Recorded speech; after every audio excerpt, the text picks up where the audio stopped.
Hello friend, 2 દિવસ થયા છે ને મને ઘણી બધી રીલ્સ મળી છે, એટલે મને શેર કરવામાં આવી છે કે હું જે કન્ટ્રીમાં રહું છું ને ત્યાં પતિ ભાડે મળે છે.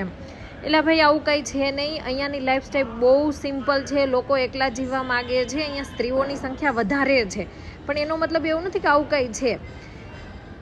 જે ન્યૂઝ ચેનલવાળાએ જે ન્યૂઝપેપરમાં છપાણું છે ને એ લોકોને કંઈ પહેલાં તો ખબર જ નથી. અહીંયા એક કન્સ્ટ્રક્શનની કંપની છે, એને એક નામ આપ્યું છે હેન્ડીમેન ફોર અ હવર્સ અથવા તો હસબન્ડ ફોર અ ડે, કે જે કંપની દ્વારા એક માણસને આપણા ઘરે મોકલવામાં આવે, જે આપણા ઘરને લગતું કામ, કે જો કોઈ પ્લમ્બિંગનું કામ હોય, કોઈ કન્સ્ટ્રક્શનને લગતું નાનું મોટું કામ હોય, કોઈ રિપેરિંગનું કામ હોય ને, એ આવી અને 1 દિવસની અંદર પૂરું કરી જાય.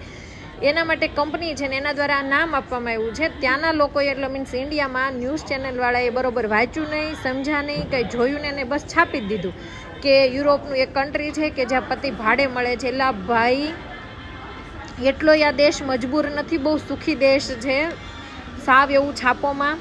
ત્યાં તો આપણે ઇન્ડિયન ન્યૂઝ ચેનલવાળાને મારે એ તો કહેવાનું છે, જે 2 ખાબોચિયા ભાળી જાય ને થોડાક વાદળા જોઈ જાય ને એટલે ધમધોકાર વરસાદ પડી ગયો એવા ન્યૂઝ બનાવે છે. એટલે જો તમને મારા ઉપર ટ્રસ્ટ ન આવે ને તો એકવાર તમે સર્ચ કરો, કંઈક જાણો. જોયા વગરના મને એટલી રીલ્સ આ 2 દિવસની અંદર મળી છે.